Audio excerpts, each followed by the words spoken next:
Welcome to Go with the Flow. And oh my goodness, did you see the scandal? Yes, I think I was about a few, 3, 4 days late, but I saw people crawling around in social media and I was like, what's going on? There must be something.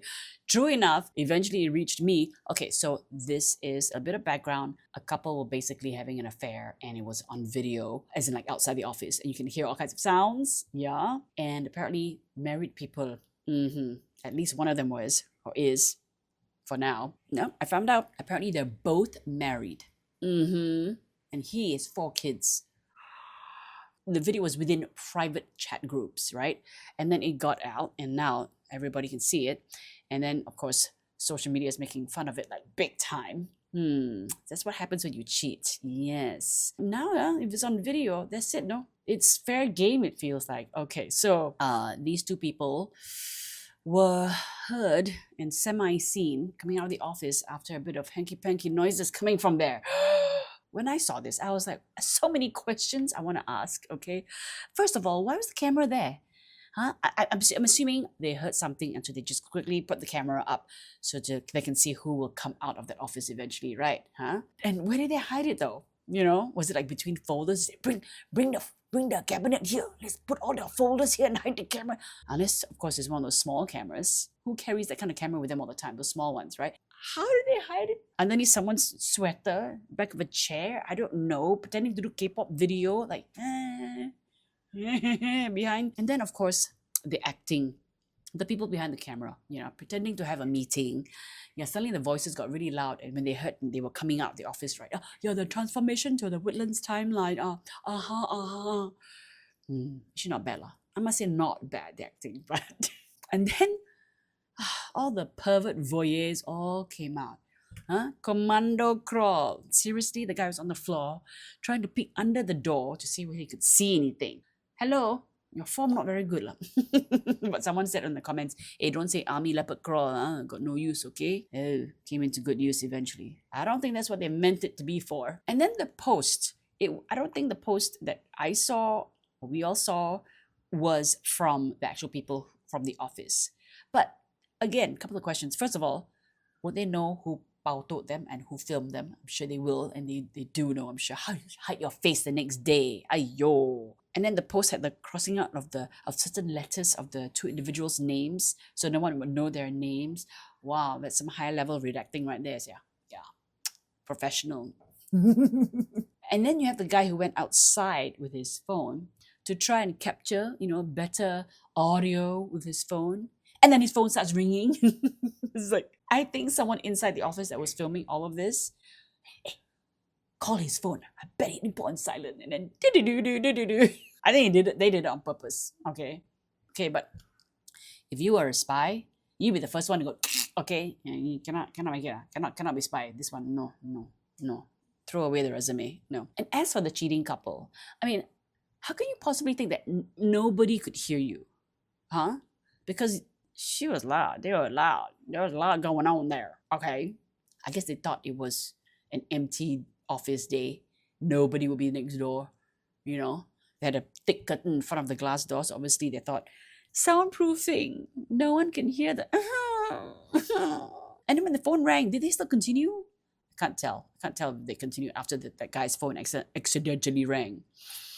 Either way, you all just got married. At least one of you just got married. Cheating.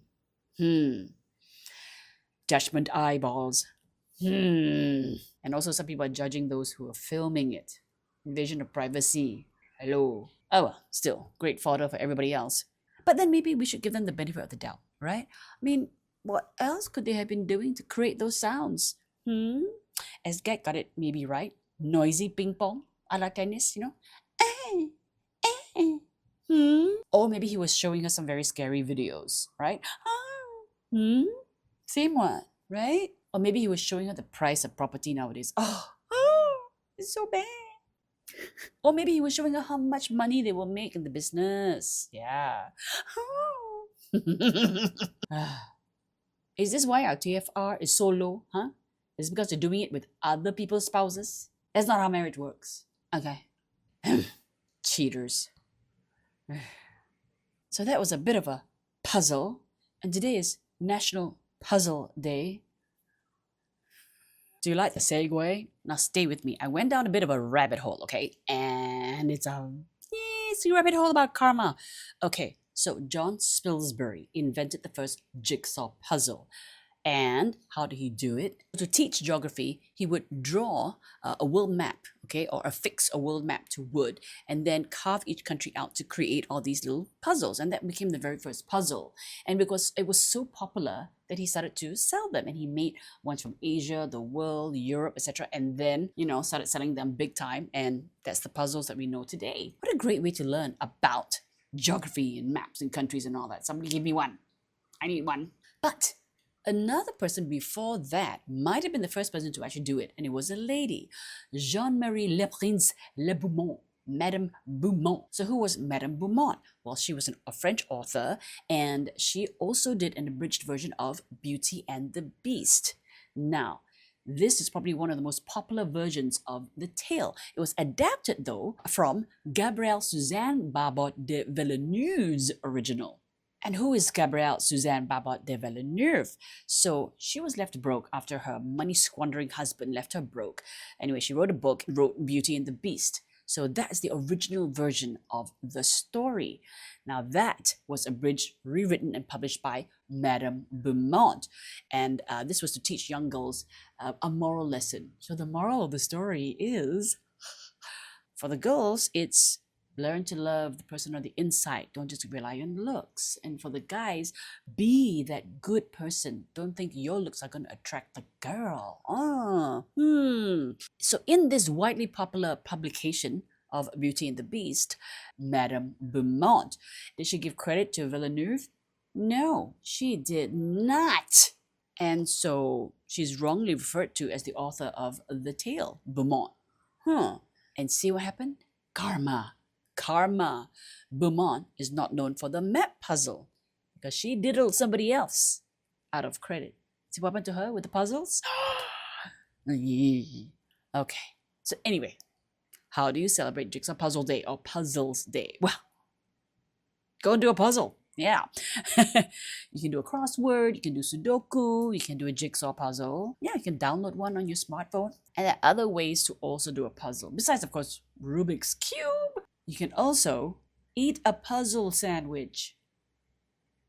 What's a puzzle sandwich? Okay, I'll tell you. Make a sandwich and then instead of cutting it into triangles, cut it creatively into shapes and that can be moved around and then put back together. Because that's what you want to do with the sandwich. Why must it be a sandwich? As a snack that doubles as a game. Why a sandwich? Why not cardboard? Do it as a recycling thing. Yeah, make your own. Cut out those milk cartons and make your own puzzle. If you flatten a milk carton box, and then cut the shapes, you can make your own puzzle, your own jigsaw puzzle. Well, if you can be bothered lah. So anyway, that's how you celebrate Puzzle Day. Have a good day.